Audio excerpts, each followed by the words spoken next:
Hi students, welcome to your YouTube channel rainbow study point. आज हम class 10th का एक नया चैप्टर 2 बहुपद लेकर आए हुए हैं, पोलिनोमियल। तो इस चैप्टर में पोलिनोमियल जानने से पहले कुछ टर्म हैं जिनको जानना बहुत ही जरूरी है। तो चलिए उसको जानते हैं। सबसे पहले है चर संख्या, वेरिएबल नंबर्स। वैसी संख्याएं जिनका मान हमेशा बदलते रहता है चर संख्याएं कहलाती है। कोई भी संख्या जिसका मान ऑलवेज चेंज होते रहता है तो इसको हम लोग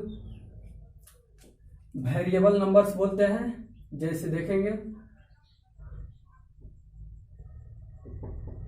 x, y, a, b, etc।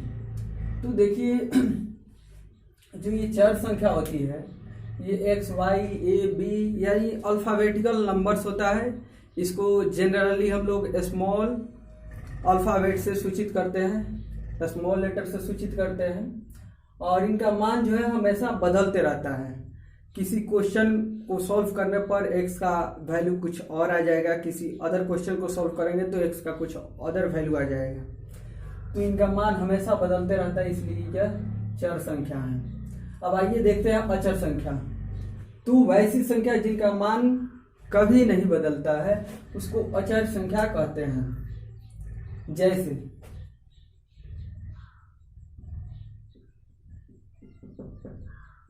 1, 2, 3 etc। यानी कोई भी संख्या है तो उसका मान बदलता नहीं है, वो ऑलवेज सेम रहता है। जो जैसे मान लीजिए 1 है तो इसका वैल्यू कहीं भी रखेंगे तो 1 ही मान करके रखेंगे। ये नहीं कि 1 को कभी 2 कह दिए, कभी 0 कह दिए। जब भी हम 1 को मानेंगे तो 1 ही मानेंगे, इसका वैल्यू कभी चेंज नहीं होता है। तो ये अचर संख्या है, कांस्टेंट नंबर है। अब आइए देखते हैं बीजीय व्यंजक, अलजेब्रिक एक्सप्रेशन। वे व्यंजक, वे एक्सप्रेशन जो चर, अचर और मूल संख्याओं के प्रयोग से बनते हैं बीजीय व्यंजक कहलाते हैं। मूल संक्रिया मतलब योग, घटाव, गुणा और भाग, ये मूल संक्रिया होता है।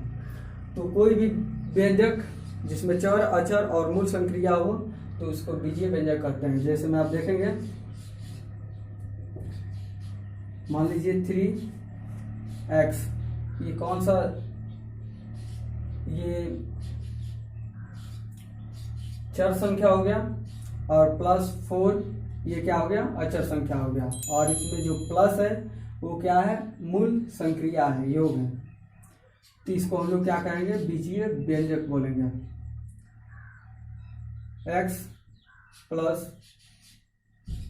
x - 5। तो यहां पर देखिए x क्या है, चर राशि है, और 5 अचर राशि और माइनस मूल संक्रिया है। तो इसको भी हम लोग क्या कहेंगे, बीजीय व्यंजक कहेंगे। आइए अब देखते हैं बीजीय समीकरण, अलजेब्रिक इक्वेशन। दो बीजीय व्यंजकों या बहुपदों के बीच बराबर का चिन्ह लगाकर प्रत्येक कथन समीकरण कहा जाता है। तो यदि मान लीजिए दो बीजीय व्यंजक हो या कोई बहुपद हो तो उसके बीच अगर बराबर का चिन्ह लगा दिया जाए तो वही बीजीय समीकरण कहलाता है। जैसे में आप देखेंगे स्पष्ट हो जाएगा। जैसे यहां पर है बीजीय व्यंजक 3x + 4।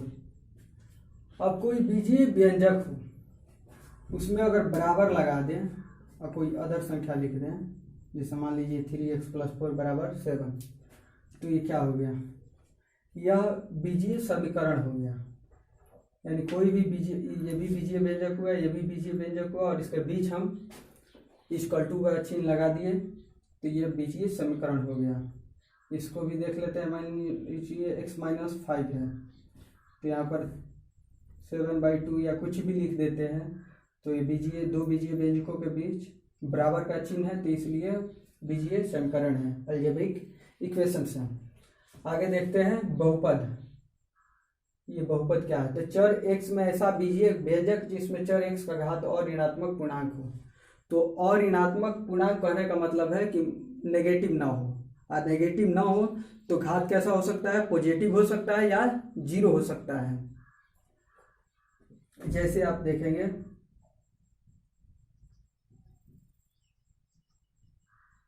2x square plus 5x plus 6, ये क्या है, बहुपद है। अब क्यों, क्योंकि इसका चर का घात जो है वो क्या होना चाहिए, और ऋणात्मक पूर्णांक होना चाहिए। तो इसका x का घात यहाँ पर प्लस है, यहाँ पर भी x का घात कुछ नहीं है तो 1 है, और ये भी प्लस में है, और 6 यहाँ पर x का घात 0 छिपा हुआ है, क्योंकि x का घात 0 करेंगे तो इसका वैल्यू क्या होगा 1, और यहाँ पर 6 है, 6 में 1 से मल्टीप्लाई करेंगे तो 6 ही होगा। तो यानी कहीं ना कहीं यहाँ पर x का घात 0 छिपा हुआ है। अब इसमें x का घात देखें तो क्या है, और ऋणात्मक पूर्णांक है यानी नेगेटिव नहीं है, ये भी नेगेटिव नहीं है, ये घात भी नेगेटिव नहीं है, और ये वाला घात भी नेगेटिव नहीं है, और ये सभी पूर्णांक हैं, ये भी पूर्णांक, ये भी पूर्णांक और ये भी पूर्णांक। तो इसलिए क्या है, बहुपद है। यानी बहुपद में चर का घात क्या होना चाहिए, और ऋणात्मक पूर्णांक होना चाहिए, और ऋणात्मक भी होना चाहिए और पूर्णांक भी। ये रूल फॉलो कर रहा है, यह बहुपद है। और बहुपद का कुछ लोग डिफिनीशन ये भी बोलता है कि वे पद जिसमें बहुत सारे पद हों तो इसको बहुपद कहते हैं। वो रॉन्ग डिफिनीशन है, क्योंकि जिसमें एक पद होता है वो भी बहुपद कहलाता है, उसको एक पद ही बहुपद कहते हैं। और यहाँ पर आगे एग्जाम्पल देखेंगे 3x का घात 1/2 प्लस 5। अब ये देखेंगे यहाँ पर x का घात 1/2 है, और यहाँ पर x का घात कुछ नहीं तो 0 है। तो यहाँ पर x का घात क्या है, और ऋणात्मक पूर्णांक है, और यहाँ पर घात और ऋणात्मक तो है बट पूर्णांक नहीं है। ये क्या है 1/2, ये परिमेय संख्या है, पूर्णांक संख्या नहीं है, तो इसलिए यह बहुपद नहीं होगा। आगे देखते हैं 3√x प्लस 7, ये पूर्णांक, ये बहुपद है कि नहीं है। तो यहाँ पर 3x, अब ये रूट से हटाएंगे, इसको पावर में लिखेंगे। आप एक फॉर्मूला पढ़े होंगे, root under m root a का पावर n, तो इसको हम लोग लिख सकते हैं a का पावर n, और ये जो है m बटा में आ जाता है। तो उसी प्रकार से यहाँ पर पावर 1 है, और यहाँ पर कुछ नहीं तो 2 है, तो ये 1 और ये बटा में आ जाएगा 2 और प्लस 7। तो ये 3x का पावर 1/2 प्लस 7 हुआ है। x का घात यहाँ पर क्या आ रहा है 1/2, जो कि एक पूर्णांक संख्या नहीं है, तो इसलिए क्या है, यह बहुपद नहीं है। बहुपद के लिए घात क्या होना चाहिए, और ऋणात्मक के साथ साथ पूर्णांक भी होना चाहिए। अगर और ऋणात्मक हो रहा है लेकिन पूर्णांक अगर नहीं हो रहा है तो वो बहुपद नहीं होगा। √5x प्लस 4, ये बहुपद है कि नहीं। तो इसमें x का घात देखेंगे, वहां पर 1 है और यहाँ पर x का घात 0 है, तो ये भी और ऋणात्मक है और ये भी और ऋणात्मक है, और दोनों घात पूर्णांक है, तो इसलिए यह बहुपद है। आइए अब देखते हैं बहुपद के घातांक। x का सबसे बड़ा घात बहुपद का घातांक कहलाता है। चलिए इसको एक एग्जांपल से समझेंगे।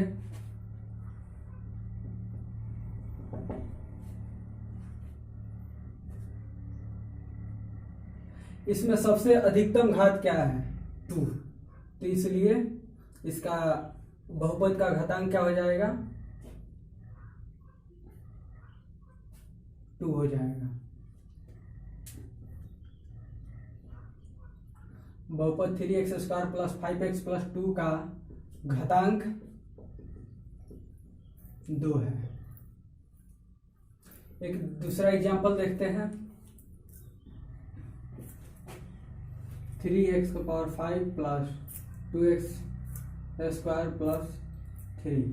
अब इसमें बहुपद का महत्तम घात क्या है, इस बहुपद में x का महत्तम घात 5 है, तो इसलिए घातांक क्या हो जाएगा बहुपद का घातांक क्या होगा 5।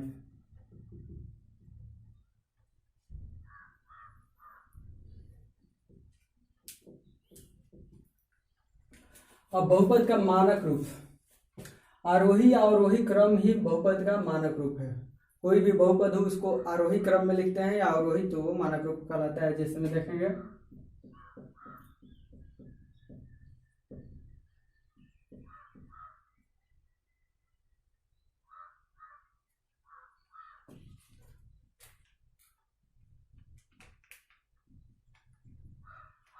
अब ये बहुपद इतना है तो इसका स्टैंडर्ड फॉर्म क्या होगा, इसको घात को देख करके घटते क्रम में लिख देंगे या बढ़ते क्रम में लिख देंगे। बहुपद 3x² + 5x³ + 2x + 1 का मानक रूप, इसको घात को घटते क्रम में अवरोही क्रम में लिखते हैं। तो 5x³ + 3x² + 2x + 1। यहाँ पर देख रहे हैं घात 3 था, अब 2 हुआ, अब यहाँ पर 1, यहाँ पर घात 0। तो ये मानक फॉर्म में है। या इसको आरोही क्रम में भी लिख सकते हैं, यानी बढ़ते क्रम में 1 + 2x + 3x² + 5x³। ये भी बहुपद का मानक रूप है।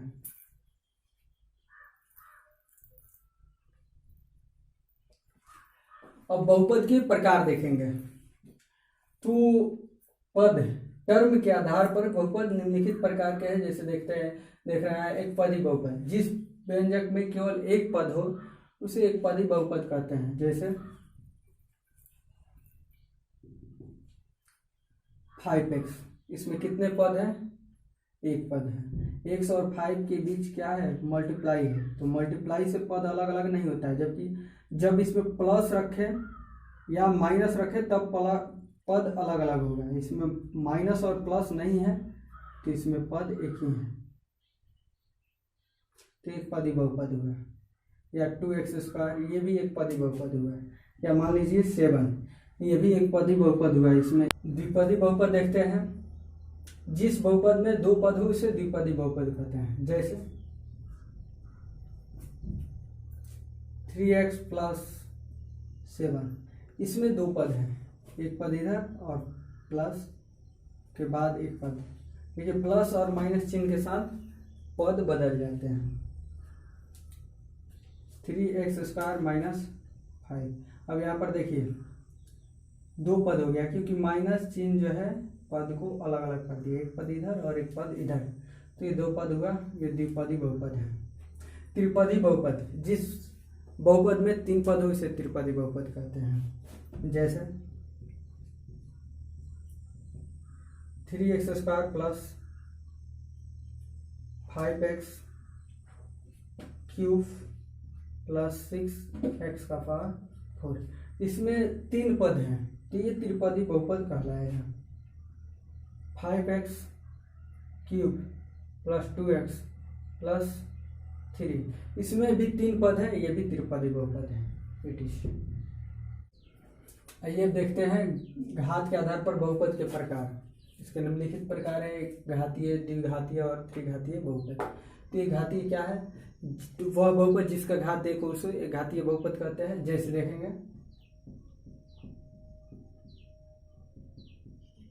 x + 5, यहाँ पर x का घात क्या है, 1 है, तो ये एक घातीय बहुपद हुआ। 2x, इसमें भी एक घातीय, इसका घात एक घात है तो एक घातीय बहुपद हुआ। 6x - 3, ये भी एक घातीय बहुपद है क्योंकि x का घात यहाँ पर 1 है। अब द्विघातीय बहुपद की बात करें तो जिसका घात 2 उसे द्विघातीय बहुपद कहते हैं। जैसे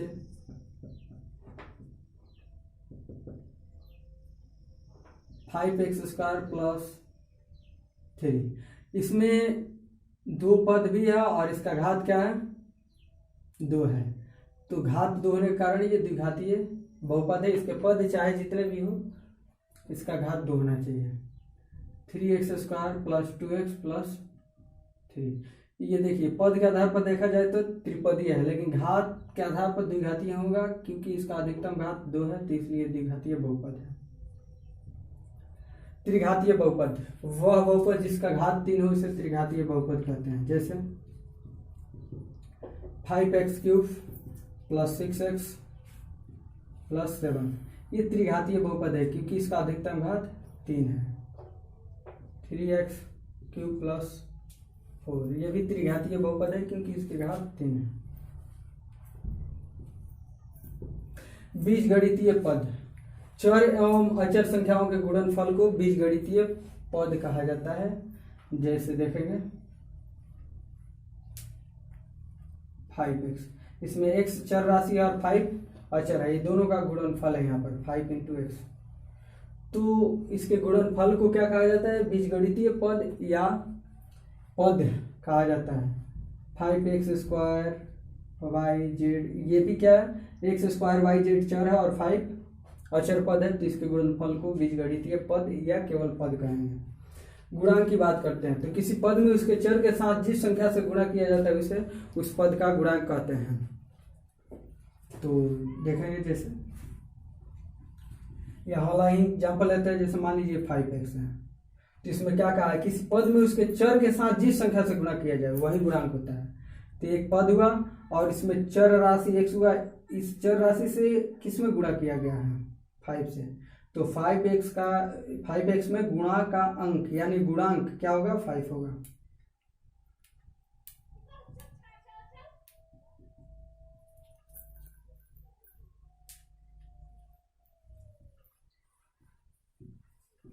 दूसरा एग्जांपल देखते हैं। जैसे मान लीजिए 6x y², तो यहाँ पर x y² चर राशि है, इसमें किस संख्या से मल्टीप्लाई है? -6 से, तो इसका गुणांक क्या होगा? -6।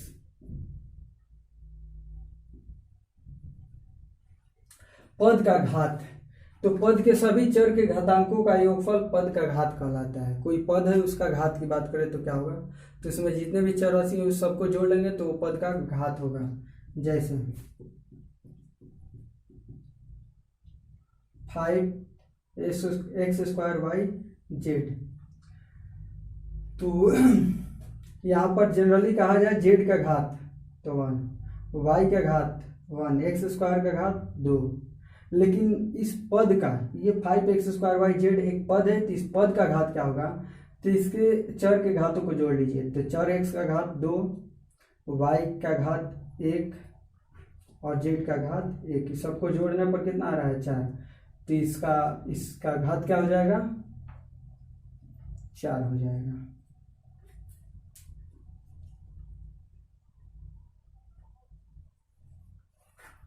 That's all, मिलते हैं नेक्स्ट वीडियो में।